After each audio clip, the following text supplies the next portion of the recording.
Hello. We're going to get started.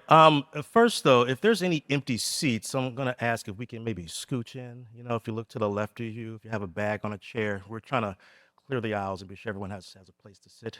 There are a handful of seats here in the front. You're a lovely people. Thank you. As people are still filing in, we're getting situated. There's seats for people to sit. There's a handful up here front, too. Um, So, welcome to the 2026 Annual Conference and Book Fair in Baltimore, Maryland. I'm Kenyatta Rogers. I'm a member of the Board of Directors. I have been on the board now about 6 years or so, um, and I'm based in Chicago.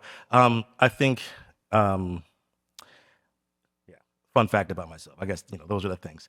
In brief, the Association of Writers and Writing Programs is a small but mighty nonprofit organization that amplifies the voice of writers in the academic programs and organizations that serve them, all while championing diversity and excellence in creative writing. I'm a member of the board of directors, but first and foremost, I'm a member of AWP. I've been a member of AWP maybe like 17 years or so. And I think it's an important space and an important place for community building, engagement, literary citizenship, networking. Many people have gotten their first books published here. Many people have met their publishers here, met friends, lifelong friends, organizations, and it's been a wonderful time. So we invite you to become a member today. We're delighted to bring you this event today, and I'd like to acknowledge and thank our literary partner, Copper Canyon. So round of applause for Copper Canyon.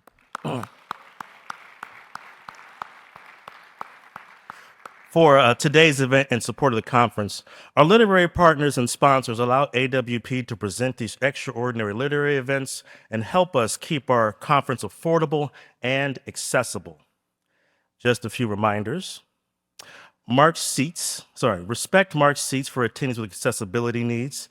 Please give the authors about 10 minutes after the presentation to get to the book signing table before approaching them for the book signing. There's a table directly outside the door here to the left where the signing will be happening at, and you can purchase books at the end of the hallway from the bookseller. I'll be outside to help if you need sort of logistics with that as well, too. And then thank you, and it's now my pleasure and honor to welcome Michael Wiegers of Copper Canyon, who introduced this fantastic event.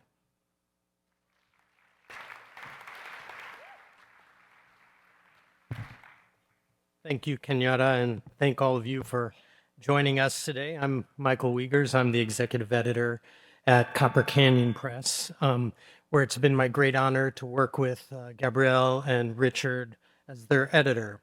For those of you in the audience with visual impairments, I can tell you that I'm a white man with prematurely silver hair, glasses, and I'm wearing a jacket, black shirt, and blue jeans.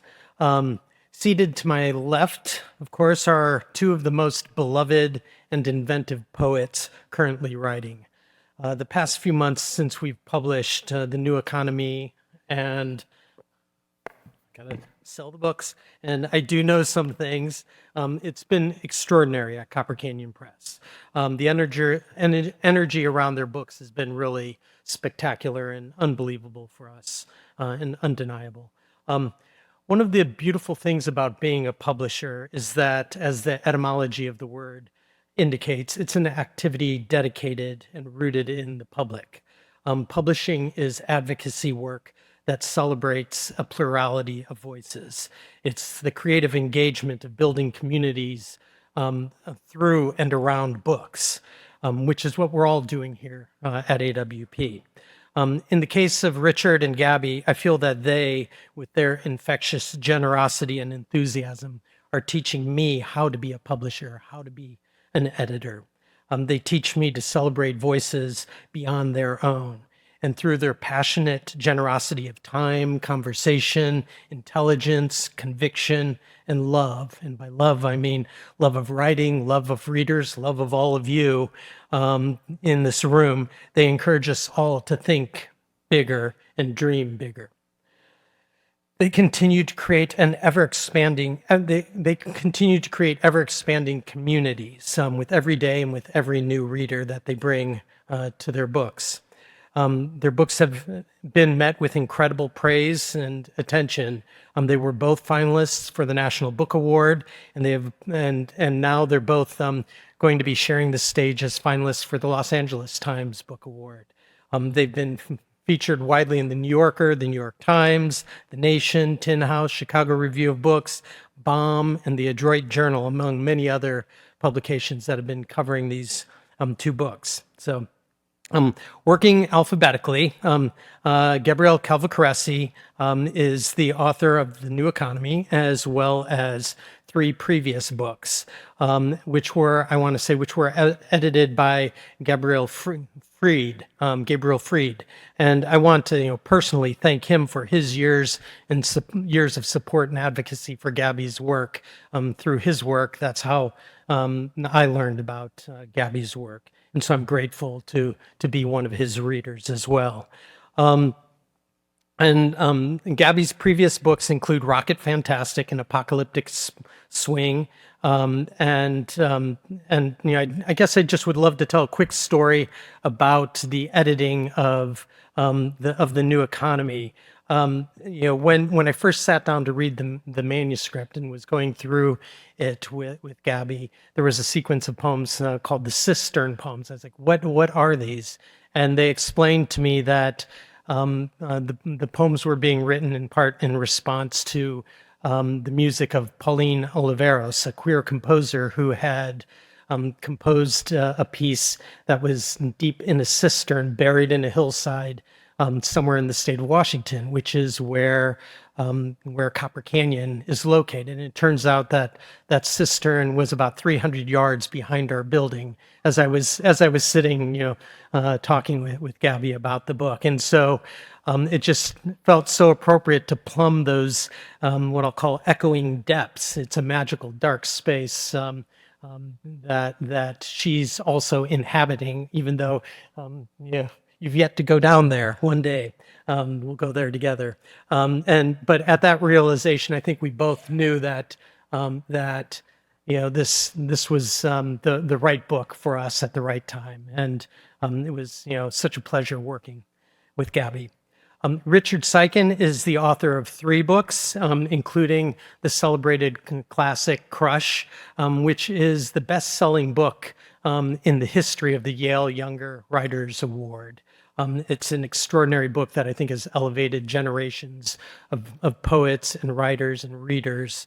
I had the pleasure of working with Richard on his second book, The War of the Foxes, and really enjoyed looking at what it means to be a maker, to make art, to paint, and Richard made some beautiful portraits during that period, where you were combining, I think, photos of FBI agents with porn stars, and they're brilliant paintings, and I'm fortunate to have 2 of them at my house.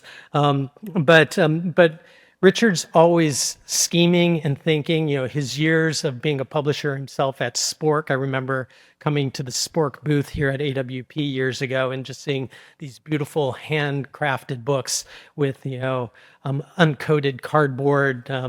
I can't remember if they were woodblock printed or letterpress printed covers, screen printed, but just these beautiful, intimately felt and made books. And so when we finished with War of the Foxes, we started scheming some other books. One of which, and that scheming was interrupted by health concerns, by COVID, and by time. In my office at the press, I still have a cubby hole with the starts of a manuscript which was called Blue Jupiters. And then and at the time we were also scheming about, let's do a book of, getting poets to write manifestos, so poetic manifestos. And we never got to those because Richard suffered a stroke and had to relearn everything, relearn language, relearn writing, relearn his own story in many ways. And that's the product of this book. And I do know some things. And it's again a bit about the editing of that book. Richard was, I could see that, he was really working hard through relearning the language, relearning his own story. And you would send me, very rough drafts of pages from notebooks, essentially, as he was just slowly constructing this book. And I think, when you read this, you'll see that, as he searches for the right words and the right orchestration, what's emerged is a book that's learning how to think again, how to write again, how to live again, how to love again, and how to know again. And so, and the result is I do know some things, and Lord does he. Please join me in welcoming Gabby and Richard.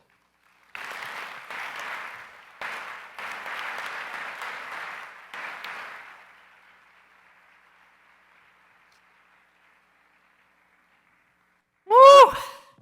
Hi, everyone. Hello. You're beautiful. What a total, just like an honor and a pleasure to be here. You come to AWP, or I've come to AWP, since I was like this big and this wide, and and now I am 51 years. Like, this is my life, and you all have made this life possible for me through many, many years. It's so wonderful to see so many just like wonderful friends here, and I feel very blessed. And I'm really, really grateful to be here with Copper Canyon. Just the care and, it's not every editor, right, that would give a shout out to another editor and really think about a whole career. And that is so much of what I love about this press. And I'm so excited to read a little bit and then for us to talk. I am a Richard Siken super fan. So also to get to do that. I did want to say before I start reading, I had a remarkable morning. I had the great privilege of being on a tour of Lucille Clifton's house, which is like, it's less than 30 minutes from here. They're doing open hours every single day that the conference is going, I think. And if you can get yourself a Lyft or an Uber, or you've got a car and you can go to that house, I cannot explain to you how powerful it is. And so I want to recommend it. And I also just want to say, we're in Lucille Clifton's city. I mean, my gosh. Hammond B3 organ cistern. The days I don't want to kill myself are extraordinary. Deep bass. All the people in the streets waiting for their high fives and leaping. I mean, leaping when they see me. I am the sun-filled god of love, or at least an optimistic undersecretary. There should be a word for it. The days you wake up and do not want to slit your throat. Money in the bank, enough for an iced green tea every weekday and Saturday and Sunday. It's like being in the armpit of a Hammond B3 organ. Just reeks of gratitude and funk, the funk of ages. I am not going to ruin my love's life today. It's like the time I said yes to gray sneakers. But then the salesman said, wait. And there, out of the back room, like the bakery's first biscuits, bright blue kicks. Iridescent, like a scarab. Oh, who am I kidding? It was nothing like a scarab. It was like bright blue fucking sneakers. I did not want to die that day. Oh my God. Why don't we talk about it? How good it feels. And if you don't know, then you're lucky. But also, you poor thing. Bring the band out on the stoop. Let the whole neighborhood hear. Come on, everybody. Say it with me nice and slow. No pills. No cliff. No brains on the floor. Bring the bass back. No rope. No hose. Not today, Satan. Every day I wake up with my good fortune. and news of my demise. Don't keep it from me. Why don't we have a name for it? Bring the bass back. Bring the band out on the stoop. Hallelujah. Oh, thank you.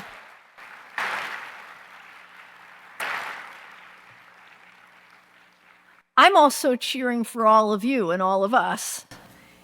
I feel so grateful, and I'm grateful to Kim and to Rio and to Michael and Claretta and everybody at Copper Canyon, my whole family. Reawakening Cistern, recovering the golden thread. Sometimes I get so deep inside the music I can't get myself out. What my teacher calls fantasizing, I call deeper in the golden cistern. Lush cavity of the burl, I watch for hours with my headphones on, playing Laraji and wondering about all the people who think you need to talk about the present to write a poem. In the present, I am writing a poem where I go back into my light body. Because what's so interesting about saying, last night I made a supper so disgusting I can't even face throwing it out today? I do that. I get overly ambitious, and before I know it, what was meant to be a feast has turned into a disappointment. What's the point of belaboring it? I thought the rice would cook in 45 minutes if I boiled it in the curry. I was wrong. Is this the stuff of poems? All day I imagine the golden thread rebraiding between me and my planet. I could go so deep into the green, could hear the rivers meeting, could see my grandmother just about to push the portal open and bring out plates from supper so we could eat on the patio. Heaven is something I'm aspiring to. I try to make it here on earth.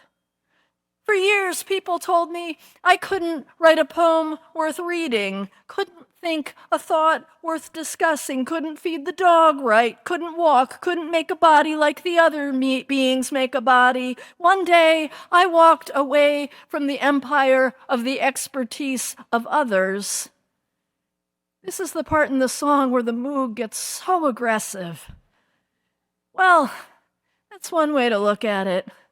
The other way is it's pouring light into the place my heart is meant to be. It's there, my heart. Oh, thanks.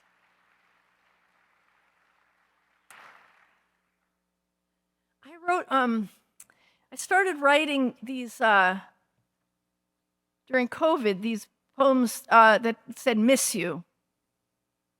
I missed so many people. We missed so many people. We also had the experience, I don't know if other people in the room had this, where, and I say this when I speak, during COVID, so many of our friends died who did not die of COVID. And somehow that loss just, so I thought, what if I could just make a portal? What if I just said, miss you and miss you and miss you? And maybe for a minute we would all shimmer together, right? Do I want my grandmother to come back from heaven? Yes. Would she if I asked her? Probably. Should I ask her to come back from heaven? No. She worked hard to get there. What if she could just be with me for a second?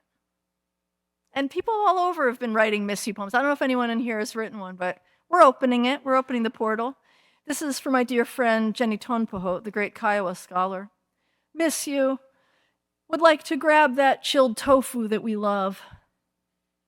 Do not care if you only bring your light body. Would just be so happy to sit at the table and talk about the menu. Miss you. Wish we could bet which chilies they'll put on the cubes of tofu, our favorite. Sometimes green, sometimes red. Roasted, we always thought, but so cold and fresh. How did they do it? Wish you could be here to talk about it like it was so important. Wish you could. Watched you on the screens as I was walking, as I was cooking. Wished you could get out of the hospital Can't bring myself to order our dish and eat it in the car. Miss you laughing. Miss you coming in from the cold and one too many meetings, laughing. I'll order already. I'll order 7 helpings, some dumplings, those cold yam noodles that you like. You can come in your light body or skeleton or be invisible. I don't even care. No, you have a long way to travel. No, I don't even know whether it's long at all. Wish you could tell me what you're reading. If you're reading, miss you. I'm at the table in the back.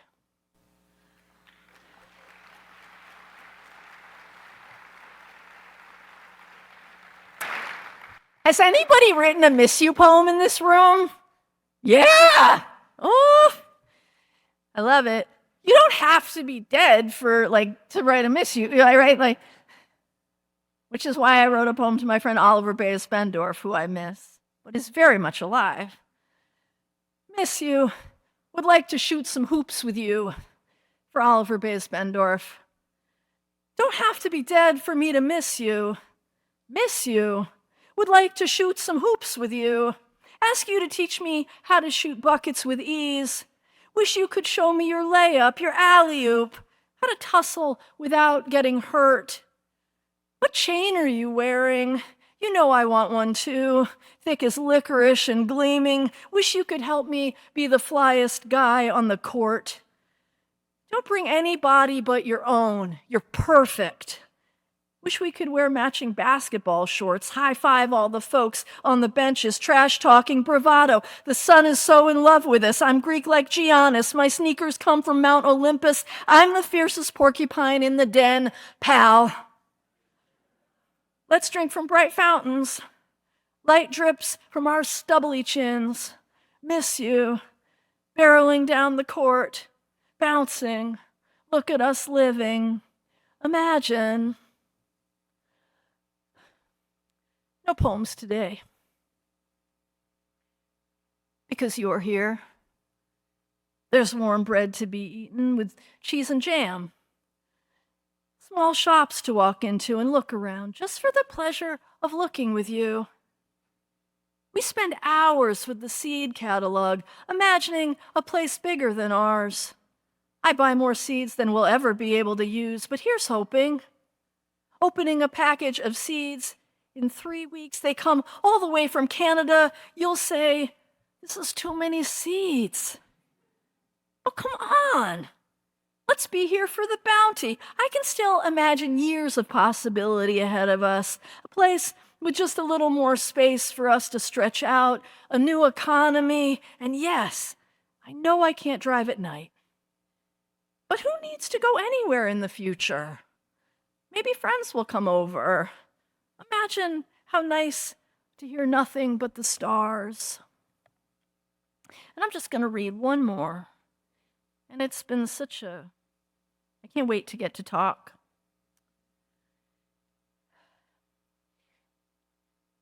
It's hot up here. Is it hot out there? Or is it menopause? Both. Miss you. Would like to take a walk with you. Do not care if you arrive in just your skeleton. Would love to take a walk with you. Miss you. Would love to make you shrimp saganaki like you used to make me when you were alive.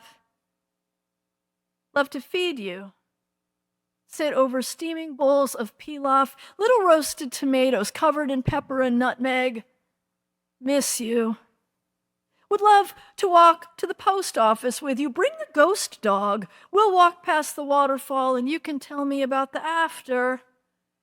Wish you would come back for a while. Don't even need to bring your skin sack. I'll know you. I know you'll know me, even though I'm bigger now. Grayer. I'll show you my garden. I'd like to hop in the leaf pile you raked, but if you want to jump in, I'll rake it for you. Miss you. Standing, looking out at the river with your rake in your hands. Miss you in your puffy blue jacket. They're hip now. I can bring you a new one if you'll only come by. No, I told you it was okay to go. No, I told you it was okay to leave me. Why'd you believe me? You always believed me. Wish you would come back so we could talk about truth. Miss you. Wish you would walk through my door. Stare out from the mirror. Come through the pipes.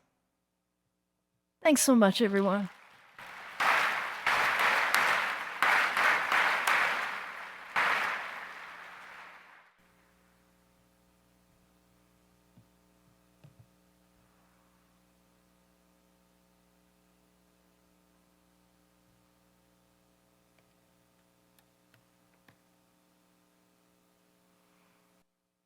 I think most books about disability are told triumphantly and with hindsight.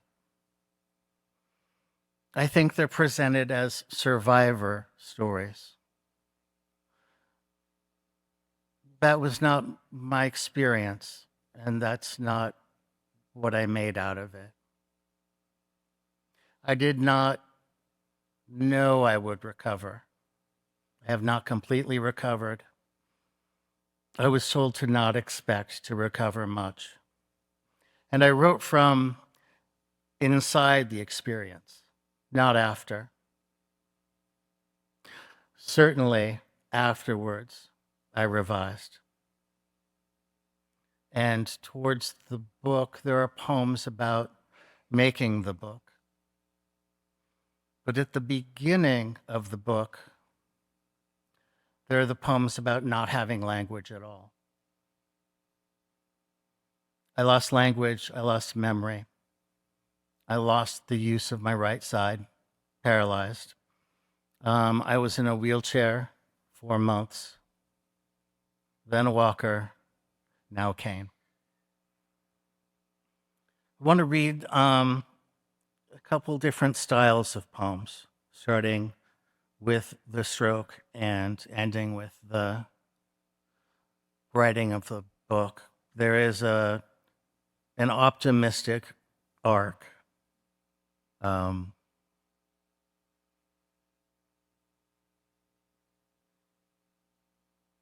guess it ends well.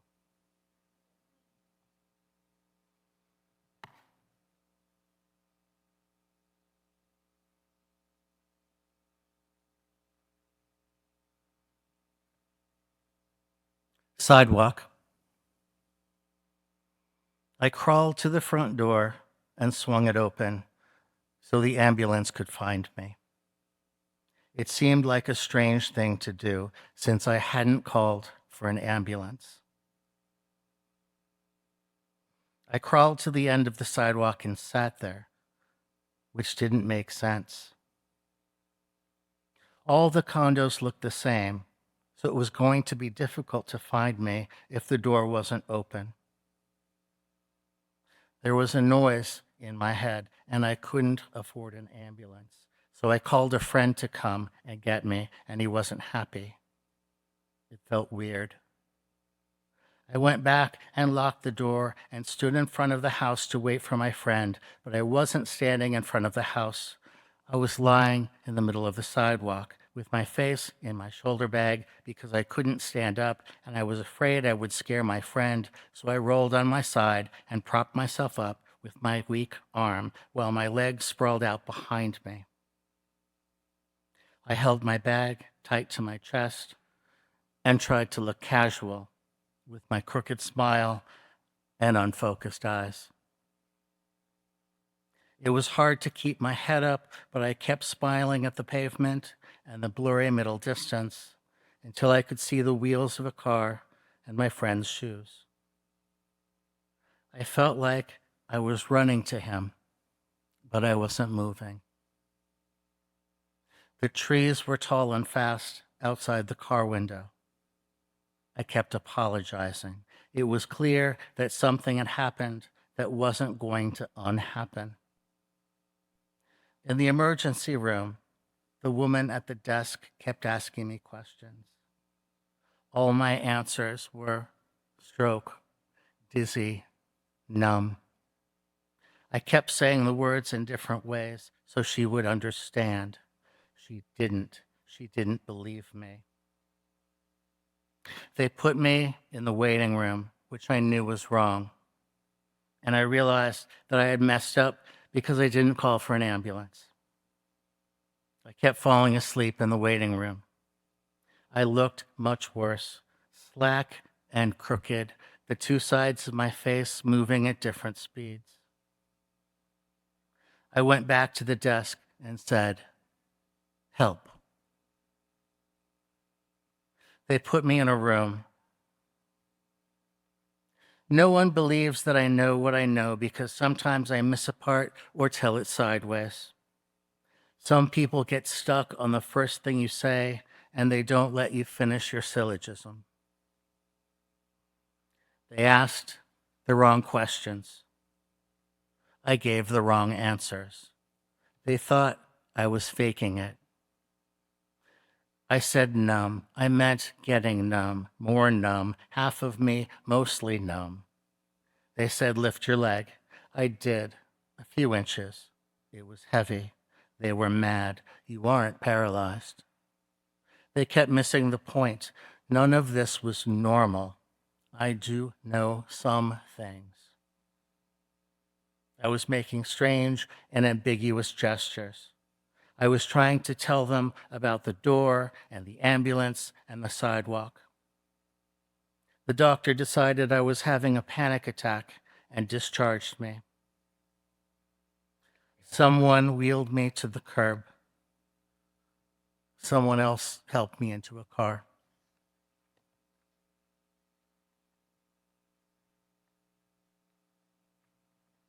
Metonymy.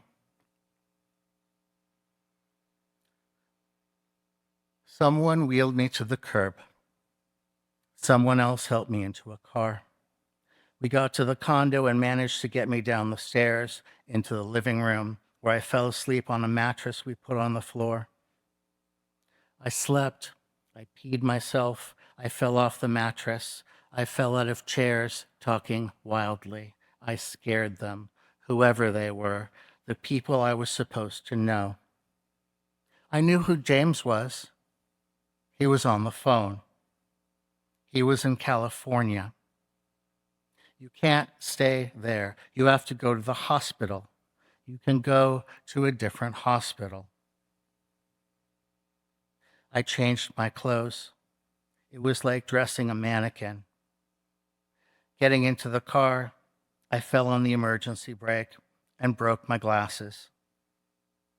In the emergency room at the second hospital, the woman at the desk said, "Oh no, you've had a stroke." And they wheeled me in. The doctor was handsome, and it embarrassed me. For a while, I was talking to a brightness in the corner of the room.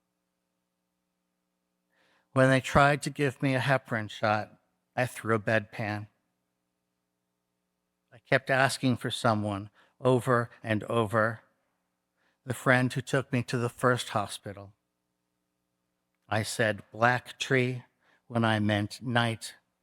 I said the branches blow and we sleep in dirt. I said telephone, safe harbor. Perhaps you are. Perhaps you are diamonds.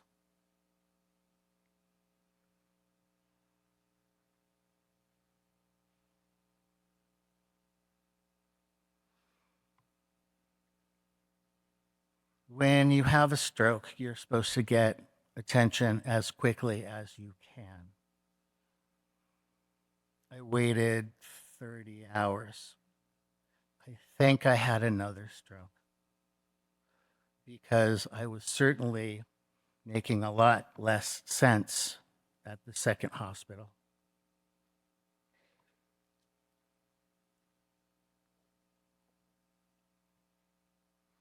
There is something charming about forgetting everything. There is a sense of wonder that happens. The Buddhist sense of beginner's mind.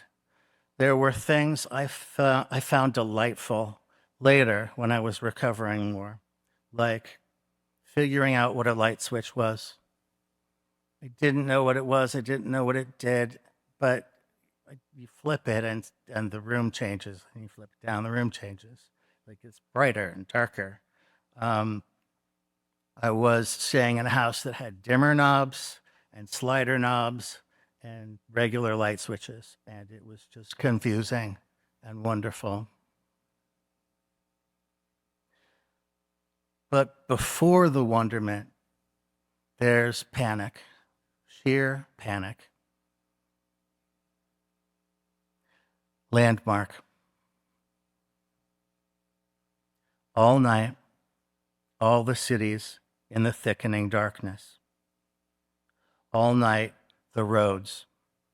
All night, the houses with their punched-in eyes in the sickening, sickening darkness. I slept on the roof. I slept in the yard. I slept in the closet under the cuffs of a dozen shirts when I thought there was something in the room with me. There was nothing in the room with me. I slept.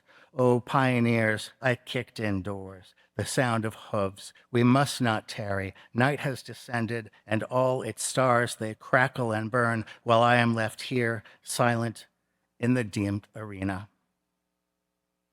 I swear to God, there must have been a day on the beach or a secret dip in the lake after dinner. I must have walked against the wind once, trying to get somewhere. There must have been. I slept on the plaid couch. I slept in the house with the red kitchen. I fell out of bed and slept on the floor in a square of astonishing moonlight. I crawled there, hand over hand, from the darkness of a terrible dream. Believe me, something is heaving, incomprehensible. The house is filling up with strangers, and the picture frames fall off the walls. There isn't a word for it. Metal, powder, rust, a pear, even here a night flight, a tense change, struck like a bell. What's that in your drink? Have you been here long? Oh, why won't you love me? Love me. There isn't a word for it. Moonlight, slippery. There isn't a word for it. Moonlight. Through every window at once. I concentrated on the moon. I dug a hole in the sky and called it the moon. A hole in the sky, and we call it the moon.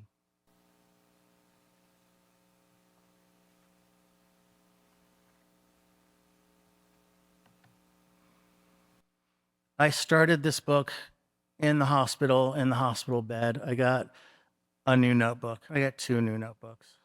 I was having trouble interacting with people, especially the doctors. I was at a loss when it came to literal language. I was really good with figurative language. I was speaking in metaphor, and doctors do not like it when you speak in metaphor. They really don't. I'm still having problems with this. They don't want to hear thunderous and catastrophic. They want to hear, my pain is 5. I was blacked out for the first 2 weeks. I don't remember anything. And I forgot most of the previous 2 years, which made it difficult because I expected some people to come that I'd become enemies with, and was surprised that other people came that I didn't remember becoming friends with. And I didn't know what words meant, not the literal words. And so I started a glossary, which then turned into encyclopedia entries, which then turned into 77 prose poems that basically defined my life. Here's how the book started. The list. I tried to say something nice to the nurse. I introduced myself. She said we had already met. I thought she was moody until I realized she was several nurses, each working their own shift. To them, I was Hamlet in a long line of Hamlets. My problems were unimpressive and not unique. I had a grief counselor, like everyone, and a suicide counselor because I had said the wrong thing. I wrote in my notebook. I made a list, a working glossary. My handwriting was big and crooked. Meat, blood, floor, thunder. I tried to understand what these things were and how I was related to them. Doorknob, cardboard, thermostat, agriculture. I understood north, but I struggled with left. Describing the world was easier than finding a place in it. The suicide counselor said the people who hadn't shown up weren't going to show up, that the ones who had stopped coming would not be coming back. She had seen it before. She saw it every day. The person they knew was gone. To them, I had broken the contract. I had left first, and they were already grieving. I started a second notebook for venom and hard feelings, things that would leak into the list if I let them. It was harsh and ugly. It was true and harsh and ugly, and it made me feel sick. What do I know? What do I know for sure? I built up meaning with a double set of books. A doorknob is a rock for the hand. It opens a hole in the wall. A doorknob is your stupid head. You will not survive this.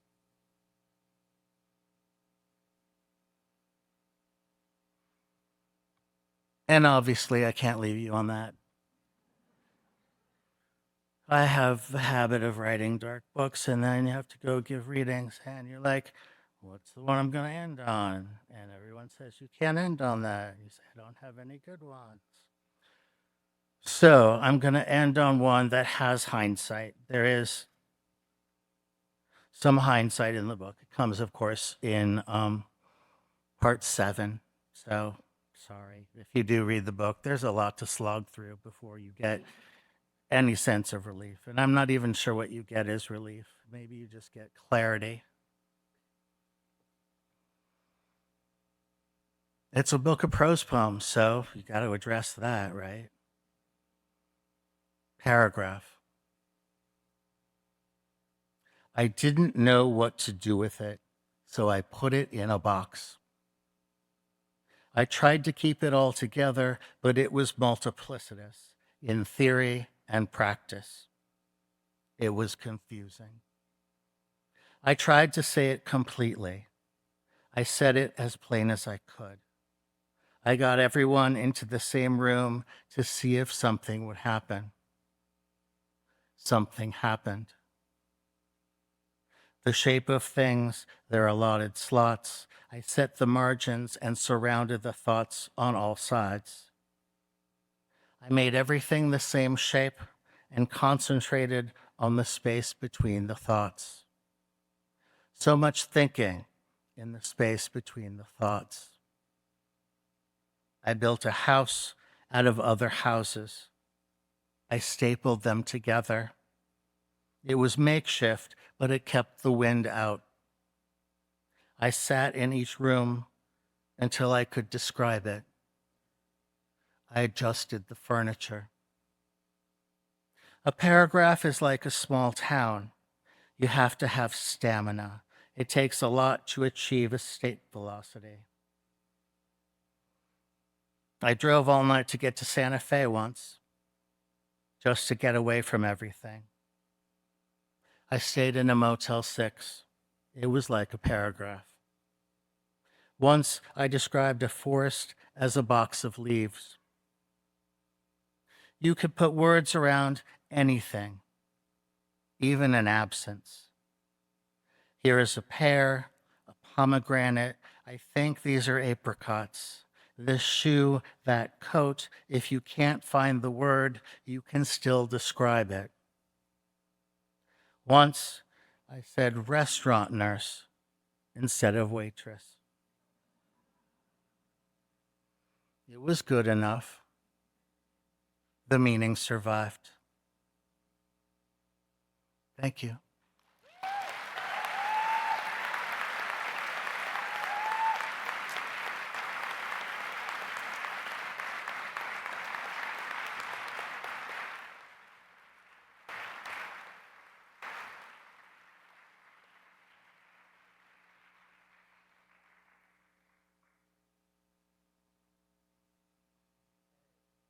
Mike's work now? Yes, this one's on. Does this one work? Yeah. I don't know if this one is, but okay. On our walk up here, we were. I don't prepare much, as they know, but on our walk up here, we were discussing questions, and I've thrown most of those out during the course of the reading, as I told you I might. But so, Gabby, in one of your poems, you talked about every day you get to wake up with your good fortune, and Richard, you just although you conceded that there's a lot of darkness, that there's an optimistic arc to the book. And I'm wondering if each of you, particularly in these fraught times, do you turn to poetry more for praise and celebration or for complaint and mourning? First of all, I think Gabby's a lot more grateful than I am. I don't know. I was listening to you, and there was a lot of gratitude. Yeah, but I think, well, continue. Okay. My work here is done. I was asked recently, what do you do if you want to write a poem, but what's in front of you isn't beautiful? And I think there's a lot to be said for gratitude. But I think we also go to poetry to bear witness and to see what other people were bearing witness to. So when I slide into things that aren't optimistic or uplifting or beautiful, the first thing I ask is, am I being self-indulgent? And if I'm being self-indulgent, there's no use in continuing. But if I'm an example of the world, then I find it very worthy to pursue. The confessional poets, big C confessional poets, changed everything by using themselves as examples of the world. And I like to continue that tradition.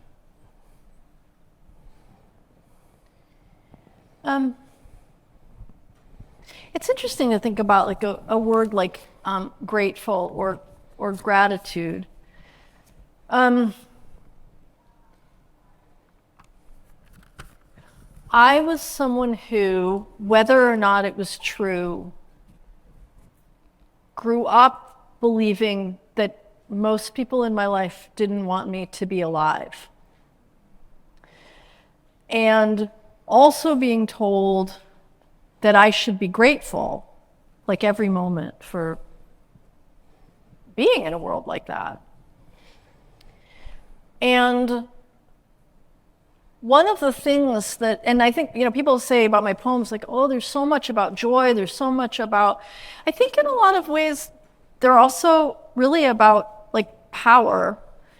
And one of the things that I did from when I was little, and that I do think I do in the poems is, and it has saved my life, it is something I go to poetry for, and that I just like go to like the delicatessen for, or, is to like, what's the little thing in the moment where either I don't feel like I want to be alive or I feel like nobody wants me to be alive. And a lot of us in this room, maybe all of us, probably feel a lot of the time lately like nobody wants us to be alive. Maybe we don't. Maybe that's me. But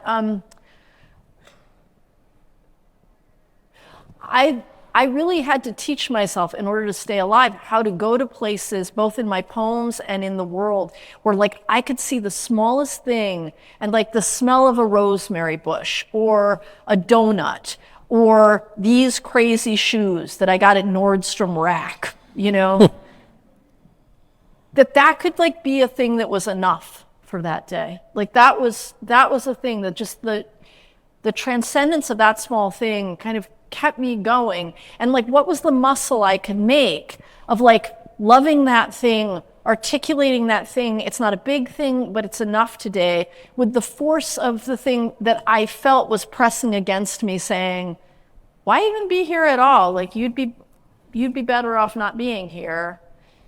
And so I think both in my poems and in the poems of poets I really love, and also just like in the minds of poets I love, I'm really interested in people, that sort of pressure. I'm here. Like I think your poems are like just like, one of the things I've always loved about your poems is like, you are just fucking here, excuse my language, right? And I'm grateful for that. And I'm grateful, gratitude is a sound I'm learning to authentically make in bigger and bigger ways, because for a lot of my life, it was these small things, but they did save me. A word that comes after gratitude is celebration. Is it? Yeah. I'm not there yet. Yeah. I think you're you there are. more than I am. I think maybe that's something we are both struggling with. Yeah. And I think that's something we go to poetry for. We go to philosophy for grand statements. Yeah. And you go to poetry for specific detail. And the detail is a celebration of an example. Look at us. I'm like, Richard. But for me, also a word, and this has been the work of my life, a word that comes after gratitude is rage. Like ebullient rage, right? Like for me, I don't know if other people in this room have had difficulty making that noise, like of just being enraged. There's something to me about, celebration, gratitude, celebration, and also like finally being able to utter that feeling of like, what is happening? Why is this happening? Maybe that's a kind of celebration. Yeah.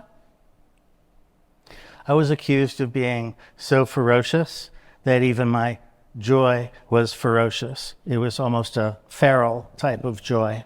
But that's the best kind of joy. Is I don't it? say that lightly. Isn't it? Feral joy. I hear gentleness. That's the name of our band. You're the singer-songwriter. I just play bass. I play the accordion. Thank you very much. Wait, who said what to you about what? I don't even know. Oh. We're both feral. Well, we're of the same generation. We are. I'll leave it at that. Well, I was going to, I mean, as you were talking, I was thinking of a previous generation of poets that I had the good fortune to work with, Lucille, whose house you visited, and W.S. Merwin, whose house, is the home of the Merwin Conservancy in Maui. And I always loved Merwin's comment that the first instance of poetry was when a woman's child died and she wailed, and that's the first poetic utterance. So it wasn't ebullient rage; it's great mourning. And then Lucille's line, that every day the world tried to kill me and failed. And I think that is maybe that's the ebullient rage that you're talking about. Where she's taking this witness that the world is trying to kill her, as you said, people telling you shouldn't live, and how do you transform that through poetry? Yeah, one of the greatest things I do in my life is I'm on volunteer crew at this Nature Conservancy burial ground, and I'm on burial crew. This place called Blue Stem, and one of the things that I'm really aware of when I talk to people there, when I'm with people there, when I've done one burial, it's like all the sounds we make in those moments. And some of them are the wail, some of them are, I mean, a lot of time like laughter and all of it like coming together. And yeah, I think both of those poets, there's such a sense. I was just talking to Ross Gay about W.S. Merwin, and we were just like, man, Merwin is so weird and great. And the whole world is in those poems. And Lucille Clifton, everybody go to the Clifton House. How many,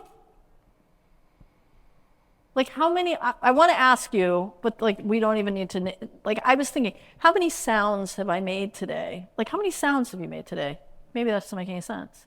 Like I just make so many sounds, like wailing, all of it. I have a phonetics chart that I use when I write. Yeah. Yeah, I do a lot of stuff with sound and rhyme that is not apparent. Like love and dove seems really obvious, but if you switch the second one, if you go love and oven, Yeah. you can get, so I put little things in like that everywhere. I've lost my train of thought now. No, Looking no. in your eyes. Looking in your eyes. We're alone. You've made more sounds than me today. No, there are a that's lot not of true. words. There are a lot of words I won't use.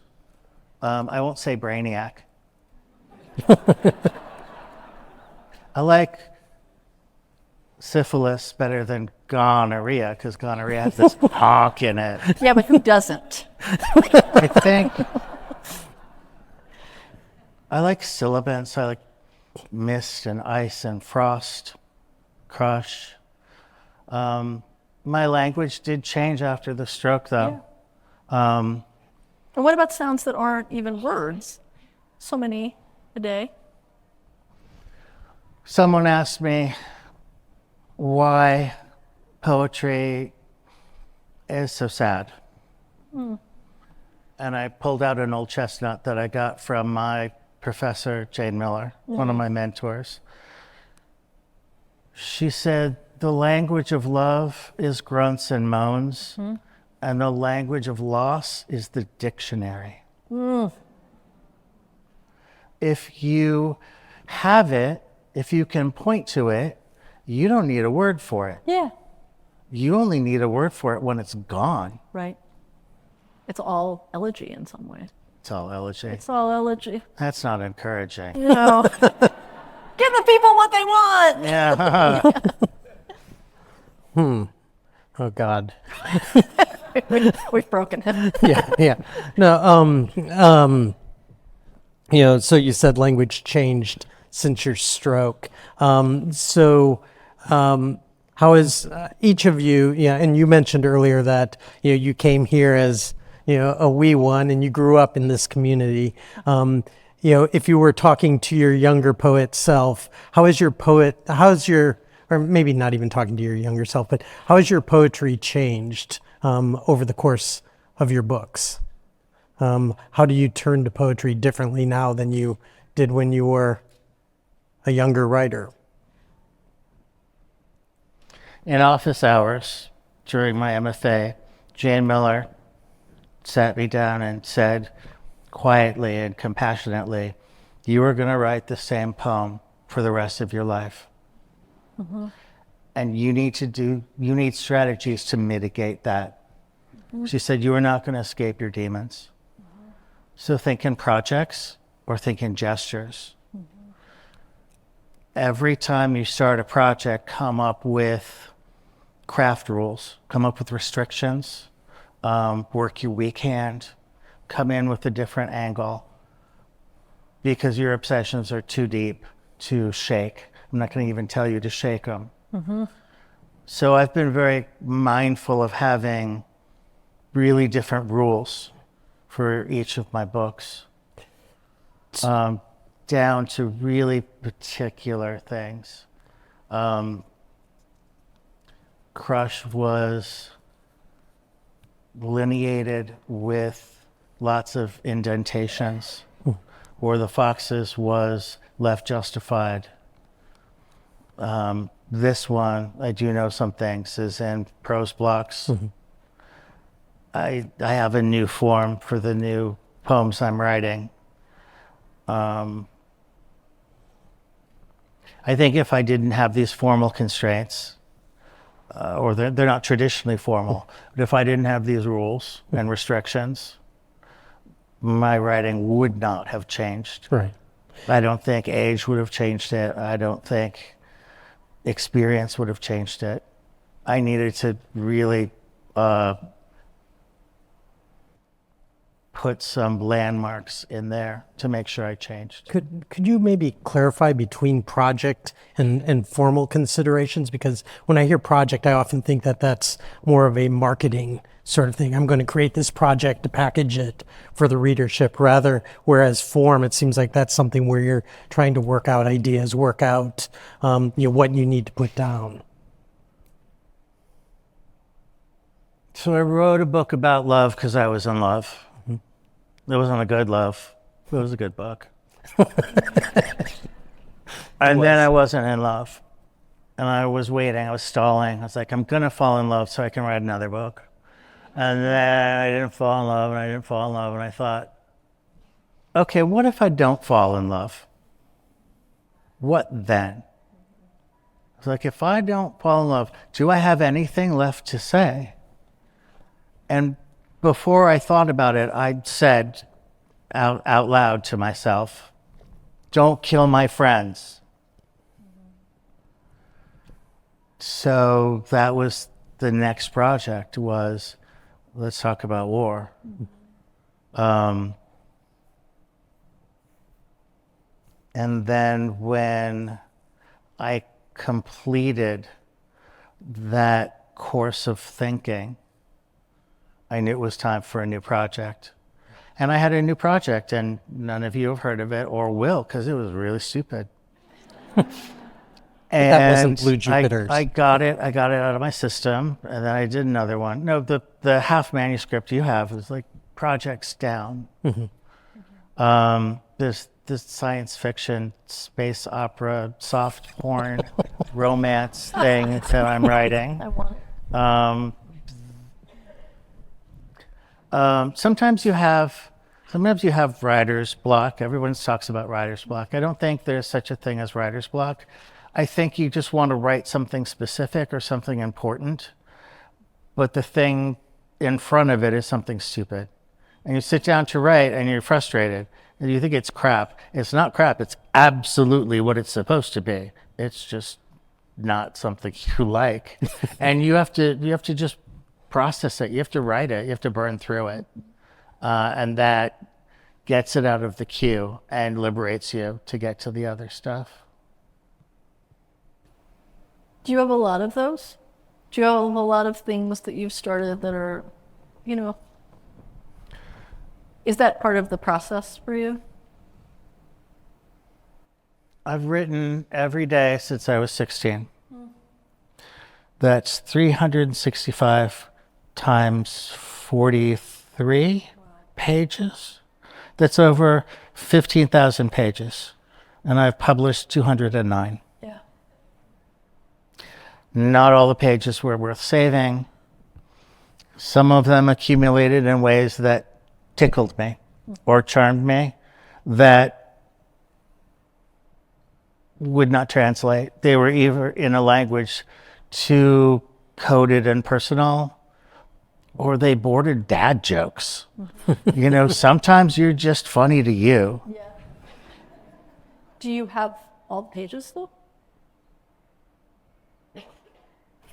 I'm not sure I want to answer that. I have some of them. That's next year. I have at least 10,000 pages. Mm. The handwritten ones are cool. Yeah. Do you keep stuff or do you throw it away? How precious do you make it?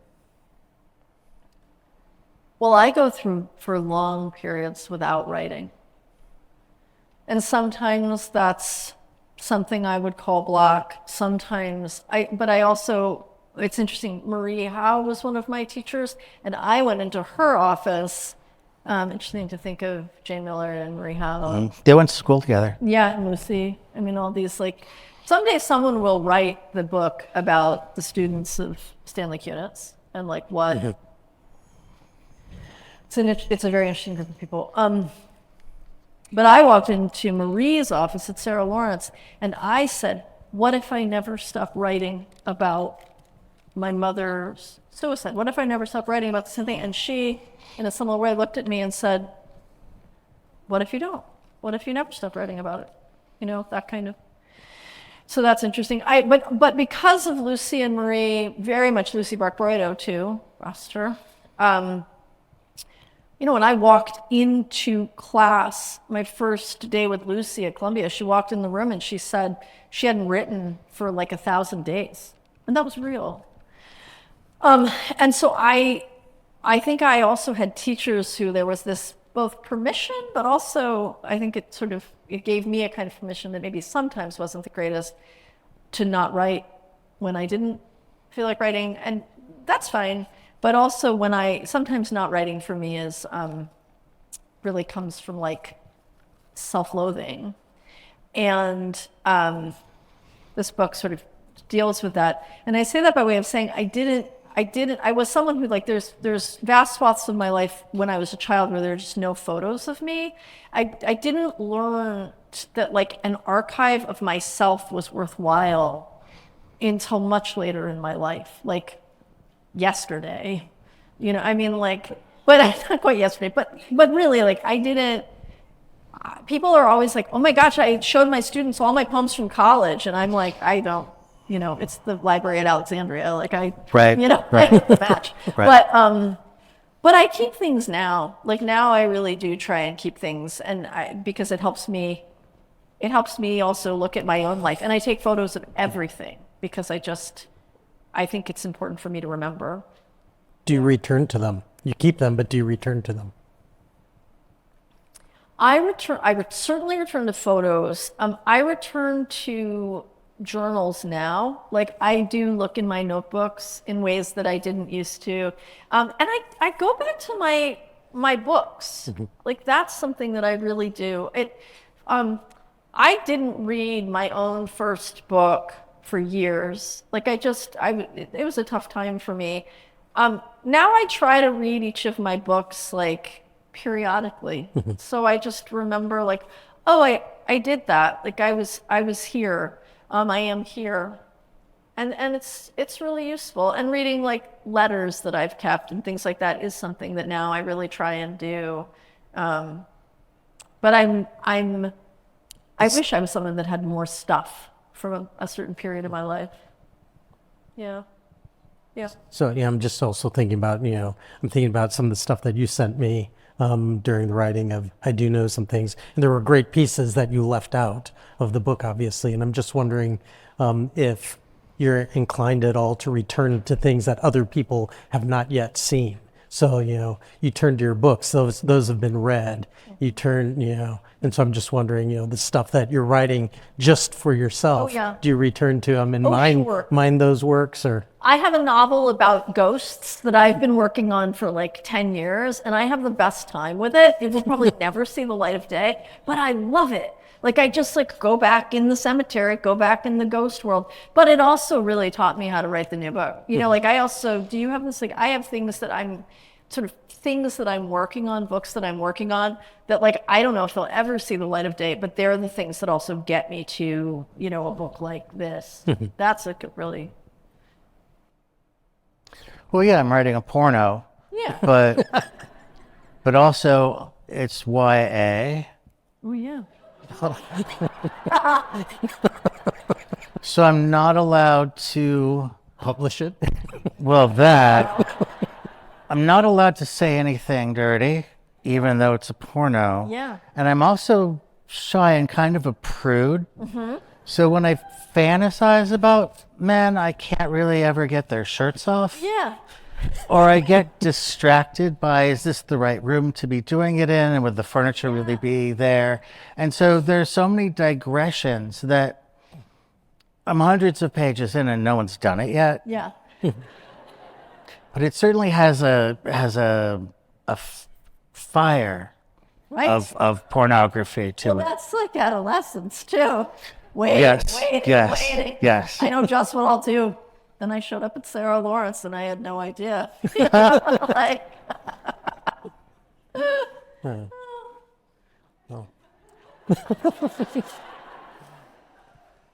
I think we're both saying you should have a secret project. Or many. Or many. And also that one should have secrets.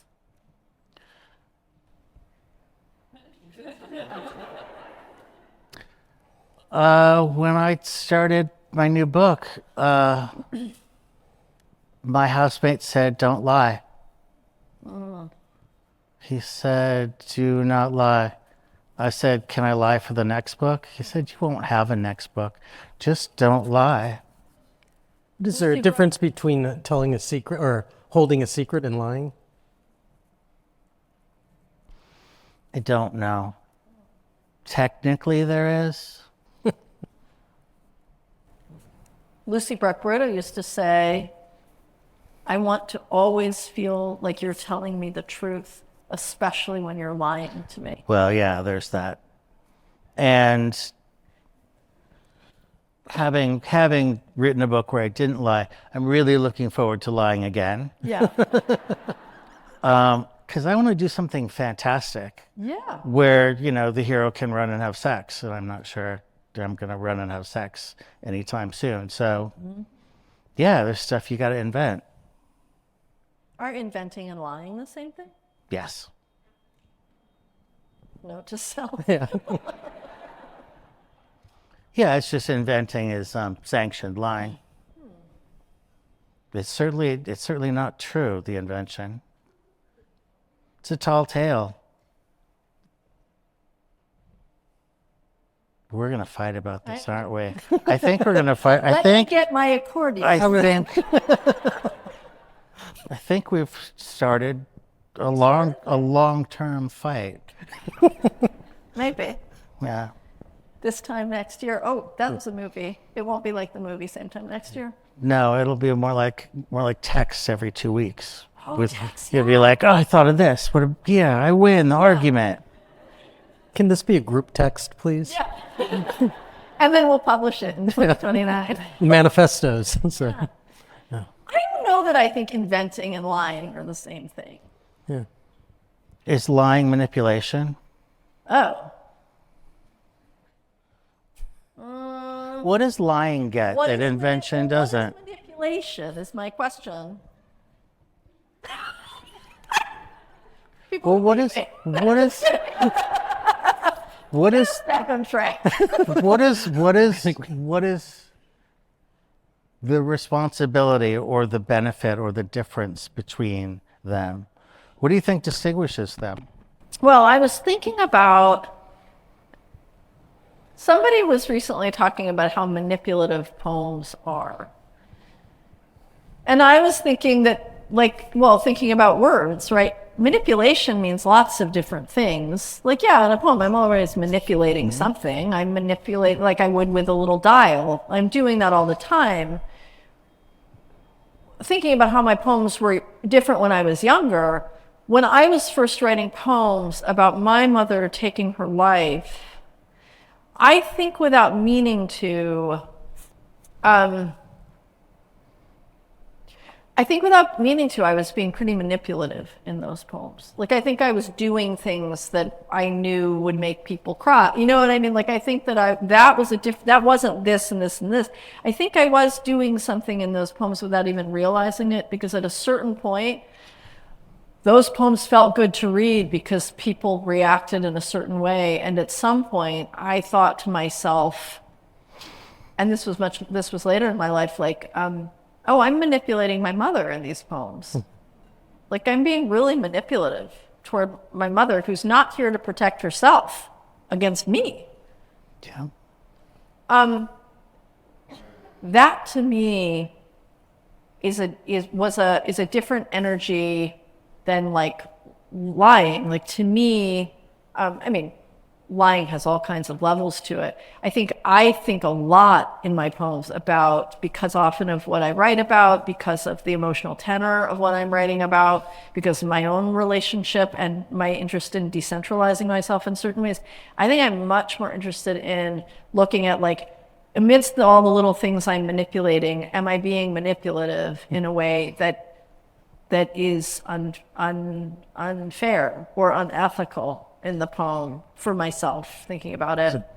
I think I don't think about lying that much. So if you are telling, what you ultimately feel is a lie, but I'm receiving it as a truth, my response, is it still a lie? I mean, and so I'm just wondering, does it matter if your story affects me, and I've been willfully manipulated? I can argue both sides of this and have argued both sides of this. I have taught occasionally, mostly to fill in for someone who's on sabbatical. I was teaching a graduate class, and we were talking about ownership and authority and what can you write about and where can you write from. And I made an offhand joke, and I thought they would probably miss the joke at first and it would be really funny. But I said, because people got really upset when they found out I wasn't gay. And there was an uproar. And I really hammered the point home. Like, when you say that you can speak for a population, is that ethical? Is that manipulative? That's one layer of it. On a deep, deep level, below content, I think, poems aren't made out of feelings. They're made out of words. And the difference between security camera footage and a movie is that a movie has a director. I think the definition of art is the manipulation of materials. Right. And think of the Hayden Kruth line that a poem is neither expression nor object, yet somewhat partakes of somewhat partakes of both. What a poem is never to be known. And so I think there's a manipulation that happens fundamentally, and then there are concerns that come up, and then you raise to a different level, and the concerns are evaporated, and then you raise to another level, and there are different concerns. Totally. Totally.